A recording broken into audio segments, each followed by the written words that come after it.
Hi guys, welcome to shortsfeed. நான் இன்னைக்கு ASUS Vivobook Pro 15 லேப்டாப்பை அமேசான்ல ஆர்டர் பண்ணியிருந்தேன். இப்போ எனக்கு டெலிவரி ஆயிருச்சு. இதை இப்போ அன்பாக்சிங் பண்ணி பார்க்கலாம். ஒவ்வொரு லேப்டாப்புக்கும் ஒவ்வொரு ஃபியூச்சர்ஸ் இருக்கு. இந்த லேப்டாப்புக்கு மெயினா நீங்க video editing, graphics design, 3D rendering and gaming இந்த மாதிரி டெக்னாலஜிஸ்லாம் யூஸ் பண்றதுக்கு இந்த லேப்டாப் பெஸ்ட் லேப்டாப்பா இருக்கும். லேப்டாப்போட டிஸ்பிளே சைஸ் 15.6 இன்ச்சஸ் இருக்கு. அண்ட் இது FHD டிஸ்பிளே. பார்க்கறதுக்கு பெரிய லேப்டாப் மாதிரி இருக்கும். ரொம்ப சூப்பரா ஈஸியா நம்ம கேரி பண்ணிட்டு போயிருக்கலாம். லெஸ் வெயிட்ல தான் இருக்குது. லேப்டாப் பாக்ஸை அன்பாக்சிங் பண்ணும் அப்படின்னா உள்ள லேப்டாப்பு அண்ட் இதுக்கான சார்ஜர் இருந்துச்சு. லேப்டாப் மேட் ஃபினிஷ் மேலே பார்க்கறதுக்கே அவ்வளோ சூப்பராக இருக்கு. டிஸ்பிளே ஃபியூச்சர்ஸை பொறுத்த வரைக்கும் DCI P3 இருக்கிறதுனால ட்ரூ கலர்ஸ் சூப்பராக இருக்கும். இதில் பேனட்டான் வேலிடிட்டி கொடுத்துருக்காங்க, கலர் அக்யூரேட்டாக காமிக்கிறதுக்காக. இதில் நம்ம அட்ஜஸ்ட்மெண்ட் பண்ணி நம்ம ப்ளூ லைட்டை ரெடியூஸ் பண்ணிக்கலாம்.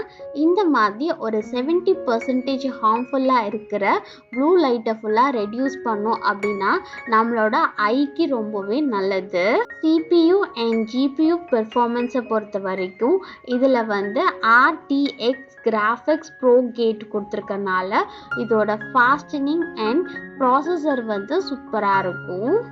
யூஸ்வலாக எல்லாருமே இன்டெல் ப்ராசஸர் தான் வாங்குவாங்க. நான் இந்த வாட்டி AMD Ryzen 9 7940HS mobile CPU processor தான் வாங்கியிருக்கேன். Graphical card NVIDIA GeoForce RTX 4060 laptop GPU தான் இருக்குது. கிராஃபிக்கல் சாஃப்ட்வேர்ஸ்லாம் அடாப்ட் பண்ணுறதுக்கு கண்டிப்பாக நமக்கு கிராஃபிக்கல் கார்டு தேவைப்படும். என் ஹஸ்பண்டுக்கு மெயினாக கிராஃபிக்கல் கார்டுக்காக தான் இந்த லேப்டாப் வாங்கியிருக்காங்க. டாப்ல நமக்கு கேமரா இருக்கு. இந்த கேமராவை நம்ம ஸ்க்ரோல் பண்ணி லாக்கும் பண்ணிக்கலாம் அண்ட் ஸ்க்ரால் பண்ணி திருப்பி ஓப்பன் பண்ணிக்கலாம். ஃபியூச்சர்ஸ் ரொம்பவே சூப்பராக இருக்கு. அண்ட் 180 டிகிரிக்கு நம்ம இந்த லேப்டாப்போட டிஸ்பிளேயை ஃபோல்ட் பண்ணிக்கலாம் அண்ட் ஸ்ட்ரெயிட்டனும் பண்ணிக்கலாம். நெக்ஸ்ட் இதில் கீ ஃபியூச்சராக இருக்கிறது பவர் பட்டன் தான். பவர் பட்டனில் நமக்கு ஃபிங்கர் பிரிண்ட் இருக்கு. ஃபிங்கர் பிரிண்ட் சென்சார் மூலமாக நம்ம ஃபிங்கர் பிரிண்ட் வச்சு லாக் பண்ணிக்கலாம் லேப்டாப்பை. பேட்டரியோட ஆவரேஜ் லைஃப் டைம் அப்படின்றது 10 hours. ஃபுல் சார்ஜ் பண்ணிட்டு நீங்கள் 10 hours வரைக்கும் யூஸ் பண்ணிக்கலாம். பேட்டரியோட எனர்ஜி லித்தியம் கண்டென்ட் இருக்கு. 70 watt hours. பேட்டரிஸ் இதில் சூப்பராக இன்பில்ட் பண்ணி கொடுத்துருக்காங்க. அண்ட் லித்தியம் பேட்டரியிலே 3 cells இருக்கு. ஸோ பவர் உங்களுக்கு குயிக்காக இங்கே சார்ஜ் ஆயிரும். யூசர் மேனுவல் இங்கிலீஷ் அண்ட் அரபிக்ல கொடுத்துருக்காங்க. கீபோர்டில் கீபோர்டுக்கான கீயோட லாங்குவேஜ் அரபிக்ல தான் இருக்குது. நாங்கள் இங்கே துபாயில் வாங்கினதுனால அரபிக்ல இருந்துச்சு. அண்ட் விவோக்கான ஸ்டிக்கர்ஸ் கொஞ்சம் கொடுத்துருந்தாங்க. Size of the screen 15.6 inches. Colour quite blue. Hard disk 1 TB வரைக்கும் இருக்கு. இன்ஸ்டால்டு மெமரி சைஸோட ரேம் 32 GB இருக்கு. Display screen OLED display. பார்க்கறதுக்கு ரொம்ப சூப்பராக இருக்கும். அண்ட் ஐ கான்ட்ராக்ஷன் பண்ணுறதுக்கு இது ஒரு பெஸ்ட்டாக இருக்கும். கீபோர்டில் இருக்கிற கீஸை பொறுத்த வரைக்கும் பேக்லெட் சிக்லெட் கீபோர்ட் தான் கொடுத்துருக்காங்க. அண்ட் ஃபிங்கர் பிரிண்ட் ரீடர் இருக்கு. ஸோ பவர் பட்டனை கிளிக் பண்ணும்போது ஃபிங்கர் பிரிண்ட் ரீட் ஆகி உங்களுக்கு லாக் அண்ட் அன்லாக் பண்ணிக்கலாம். ஃபாஸ்ட் ஸ்டோரேஜ் அண்ட் மெமரி ஃபியூச்சர்ஸாக 1 TB இருக்கிறதுனால 32 GB ரேம் சைஸ் கொடுத்துருக்காங்க. அண்ட் விண்டோ 11 ஹோம் தான் நமக்கு OS-ஆ இருக்கு. நெக்ஸ்ட் நம்ம லேப்டாப்பை ஆன் பண்ணலாம். ஆன் பண்ணதுக்கு அப்புறம் நம்மளோட கண்ட்ரி கேட்கும். நெக்ஸ்ட் நம்மளோட கீபோர்டோட லாங்குவேஜ் கேட்கும் அண்ட் இன்டர்நெட்டோட நம்ம கனெக்ட் பண்ணணும்.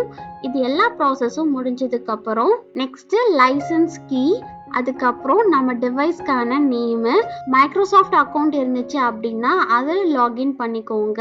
And restore from previous PC அப்படின்றதுல நாங்கள் ஆல்ரெடி இருந்த பிசியில் கொடுத்தனால எங்களுக்கு எல்லாமே ரீஸ்டோர் ஆயிடும். And next finger print lock plus number lock ரெண்டுமே இருந்துச்சு. நம்ம இந்த மாதிரி ஃபிங்கர் பிரிண்ட்டை சென்சாரில் வைக்கும்போது நமக்கு ஃபிங்கர் பிரிண்ட் வந்து சூப்பராக அக்செப்ட் ஆயிரும். பவர் பட்டனை கிளிக் பண்ணால் தான் ஃபிங்கர் பிரிண்ட் ஆப்ஷன் ஒர்க் ஆகும். ஃபிங்கர் பிரிண்ட் செட் பண்ணதுக்கு அப்புறம் இதுக்கு ஆல்டர்னேட்டிவா நம்ம நம்பர் லாக்கும் யூஸ் பண்ணிக்கலாம். நம்பர் லாக்கையும் நம்ம பின் செட் பண்ற மாதிரி இருக்கும். இதுக்கும் நம்ம பின் செட் பண்ணிக்கலாம். நெக்ஸ்ட் நம்ம பிரைவசி செட்டிங்ஸ்லாம் இருக்கு. லொகேஷன் ஆனு, வைஃபை, அட்வர்டைஸ்மிங் இந்த மாதிரி இதெல்லாம் அக்செப்ட் பண்ணிட்டு நமக்கு ஒரு QR கோடு தெரியும். இந்த கோடை கிளிக் பண்ணி நம்ம பழைய பிசியில் இருக்கிறது எல்லாத்தையுமே உங்களோட மொபைல் இல்லை அப்படின்னா இந்த புது லேப்டாப்புக்கு அப்டேட் பண்ணிக்கலாம். இந்த ஆப்ஷனை யூஸ் பண்ணி தான் பழைய லேப்டாப்பில் இருக்கிற சாஃப்ட்வேர்ஸை நாங்கள் புது லேப்டாப்புக்கு அப்டேட் பண்ணிக்கிட்டோம். ரொம்பவே குயிக்காக அண்ட் ஈஸி ஸ்டெப்ஸ் தான். ஜஸ்ட் அப்டேட் பண்ணிவிட்டு கொஞ்ச நேரம் வெயிட் பண்ணால் போதும், இன்ஸ்டலேஷன் ஆகி நமக்கு கிடைச்சிரும். நெக்ஸ்ட் நீங்கள் ஆன் பண்ணிக்கலாம். உங்களோட பிசி இப்போ சூப்பராக ஃபார்மட் ஆகி நம்ம பழைய சாஃப்ட்வேரோட கிடைச்சிருச்சு. இதுக்கு ரொம்ப சிம்பிள் அண்ட் ஈஸி ப்ராசஸ் தான். ஃபர்ஸ்ட் டிஸ்பிளே இப்படி தான் இருக்கும். இன்டெல் அப்படின்றது ஒரு பிராண்டு அண்ட் AMD அப்படின்றது ஒரு பிராண்டு. இவங்க ரெண்டு பேருமே மைக்ரோ ப்ராசஸரை மேனுஃபேக்சரிங் பண்ணுறாங்க. X86 அப்படின்ற ப்ராசஸரை மேனுஃபேக்சரிங் பண்ணுறாங்க. இவங்க ரெண்டு பேரையுமே நம்ம கம்பேர் பண்ண முடியாது. சில பெர்ஃபார்மன்ஸை வச்சு அவங்கள கம்பேர் பண்ணிக்கலாம். ஃபார் எக்ஸாம்பிளுக்கு ரெண்டு பிராண்டோட பெர்ஃபார்மன்ஸை வச்சு டிஃபரெண்ட் பண்ணிக்கலாம். கம்பேரபிலிட்டி, டிசைன் மேனரு, ப்ராடக்ட் லைனப் இது எல்லாத்தையும் யூஸ் பண்ணி கம்பேர் பண்ணிக்கலாம். AMD Ryzen 9 யூஸ் பண்ணும்போது உங்களோட மல்டி கோர் பெர்ஃபார்மன்ஸ் வந்து ரொம்பவே பெஸ்ட்டாக இருக்கும். கேமிங் பொறுத்த வரைக்கும் ரெண்டுமே ஈக்குவலாக தான் இருக்கு அண்ட் அதோட பெர்ஃபார்மன்ஸ் எல்லாமே சூப்பராக தான் இருக்கும். அனிமேஷன் 3D மாடல் சாஃப்ட்வேர்ஸ்லாம் யூஸ் பண்ணுறீங்க அப்படின்னா உங்களுக்கு அட்ராக்டிவாக ரியல் டைமாக காமிக்கிறதுக்கு இந்த AMD Ryzen வந்து ஹெல்ப் பண்ணும். 3D சாஃப்ட்வேர்ஸ் யூஸ் பண்ணுறீங்க அப்படின்னா AMD Ryzens தான் ஒரு பெஸ்ட் சாய்ஸாக இருக்கும். இன்டெல் வந்து ரொம்பவே எக்ஸ்பென்சிவ், AMD வந்து சீப் அண்ட் பெஸ்ட்டாக நம்ம வாங்கிக்கலாம். இப்போ நான் வாங்கியிருக்கிற லேப்டாப்பில் இருக்கிறது லேட்டஸ்டாக இருக்கிற AMD Ryzen 9 7940HS mobile processor 4.0 GHz. இதில் உள்ள கோர் வந்து 8 கோர் அண்ட் 16 த்ரெட் இருக்கு. 16 MB கேட்ச் இருக்கு and up to 5.2 GHP maximum boost இருக்கு. AMD Radeonோட கிராஃபிக்ஸ் கார்டும் இருக்கு. இதே சேம் ப்ராசஸரை நம்ம இன்டெல்ல கம்பேர் பண்ணும்போது காஸ்ட் மட்டும் கொஞ்சம் டிஃபர் ஆகுது அண்ட் கம்பேரேட்டிவ்லி AMDயோட ப்ராசஸர் வந்து லேப்டாப் வந்து கொஞ்சம் கம்மியான ரேட்லேயே நமக்கு கிடைக்கிது. ஸோ நாங்கள் வந்து இதை கொஞ்சம் கம்மியான ரேட்டில் 3800 திரம்ஸ்க்கு வாங்கியிருக்கோம். இதை அப்படியே நம்ம இந்தியன் ருப்பீஸாக கன்வெர்ட் பண்ணோம் அப்படின்னா 85,800 இந்தியன் ருப்பீஸ் ஆகும்.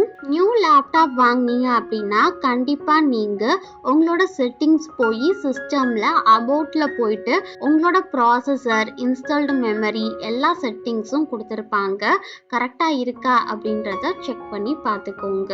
அண்ட் ஃபஸ்ட்டு நீங்கள் எந்த சாஃப்ட்வேரை இன்ஸ்டால் பண்ணுவீங்க அப்படின்றத கீழே இருக்கிற கமெண்ட் செக்ஷன் ஸ்பெசிஃபிகேஷன்ல என் கூட ஷேர் பண்ணிக்கோங்க. என் ஹஸ்பண்ட் அவரோட ஆஃபீஸ்க்கு தேவையான சாலிட் ஒர்க் அண்ட் ஆட்டோகேட் தான் இன்ஸ்டால் பண்ணாங்க. இந்த வீடியோ உங்களுக்கு யூஸ்ஃபுல்லா இருந்துச்சு அப்படின்னா ஸ்ருத்திஸ் கிச்சன் துபாய் அப்படின்ட்டு யூடியூப் சேனலை சப்ஸ்கிரைப் பண்ணிக்கோங்க. பக்கத்தில் இருக்கிற பெல் பட்டனை கிளிக் பண்ணிக்கோங்க. ஆல் அப்படின்னு ஸ்பெசிஃபை பண்ணுங்க. அப்பதான் நான் போற எல்லா வீடியோஸுமே உங்களுக்கு நோட்டிஃபிகேஷன்ல காமிக்கும். மறக்காம லைக், ஷேர் அண்ட் கமெண்ட் பண்ணுங்க. Bye guys. Ish you all.